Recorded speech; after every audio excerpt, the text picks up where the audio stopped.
Tumakas doon sa kabilang kanto. Pagkaputukan doon, ayan, dito na inabutan ng mga taga-sais. Yan yung tambay sa bilyaran. Doon nagtutulak. Parang pamilyar yung mukha.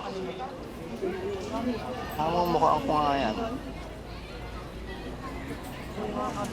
No. Ay, gawat. Gawat. Yeah. Excuse pa. Excuse po. Excuse po, sir. Gala po, sir. Bet! Nak! Andito na yung pandesal, oh. Dala ko na. Tuyo na ba tong blue ko?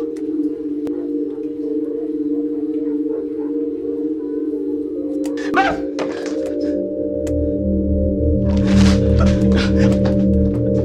Anak! Anak! Anak! Sir, nasa ospital yung anak ko. Binaldado ng mga tao. Sino nagpaputok sa inyo mga Agawad, huwag mo akong marahin. Wala naman may gusto sa nangyaring aksidente. Konting pasensya. Baka may lumabas na sa bunganga mo na pagsisisihan mo.